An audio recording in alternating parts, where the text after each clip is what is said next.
Jason Creswell can tell us more about the procedure. He's a recruiter for English teachers in South Korea, and he's on the phone now from Daegu. Jason, up until now, what kind of qualifications do Canadians need to have if they want to teach English in countries such as Korea? Well, for Korea specifically, the requirements were basically for a Canadian to have graduated from a university with a minimum of a BA and to obviously have a Canadian passport. And as long as they were able to show that along with a copy of their original degree and sealed transcripts from the university, that was pretty much the main requirement. Of course, being a native English speaker as well. So they bring all this documentation forward. How much scrutiny is there, not only of the documents, but of the person in terms of an interview, perhaps?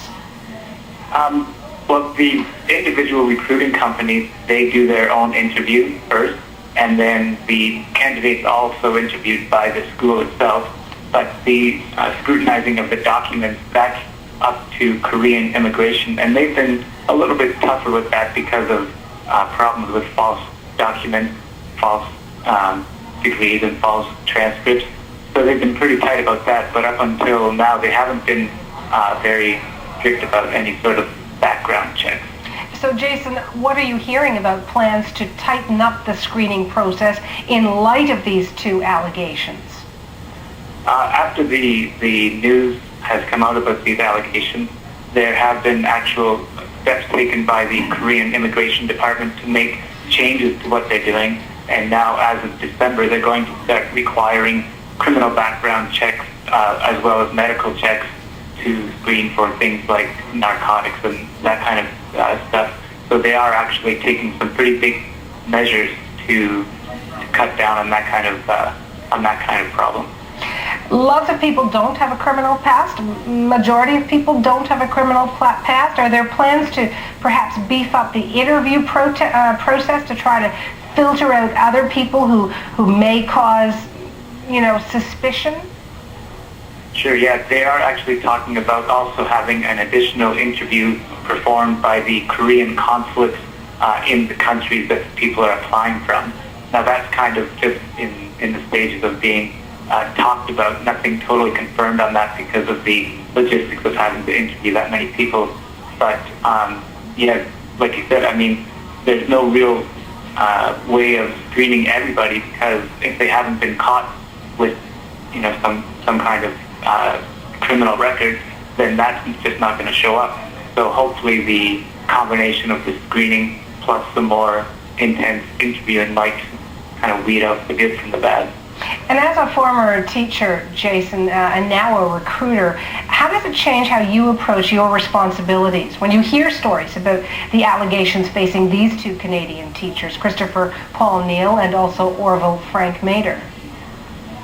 We really feel it's a big part of our responsibility to make sure that the people that we're recommending for teaching positions are in fact reputable people. And with that, we kind of, aside from the degree checks and the criminal background checks, really we have to kind of go with more of a gut feeling. And if we have a negative impression of somebody and, if we just don't have a good feeling about it, then we're not going to hesitate to not go ahead with recommending that person for a position because that is part of our responsibility for sure. Well, final question for you, Jason. How does this make you feel personally? I've heard from some who say that it's, it's a blight on what they do, these allegations. Definitely, and there's a lot of different ways of looking at it. One way is just the impression that perhaps Koreans here will have of Canadians in general. Mm-hmm. It's pretty upsetting. You don't want them to think that that these people are good representatives of who we are. So it's pretty frustrating to have the negative and the bad people be the ones that are broadcast and representatives for us. We want to make sure that people know that not everybody is that way. Jason Creswell joining us on the phone from Daegu, South Korea. I thank you so much for your time. Thank you, Savannah. A Windsor judge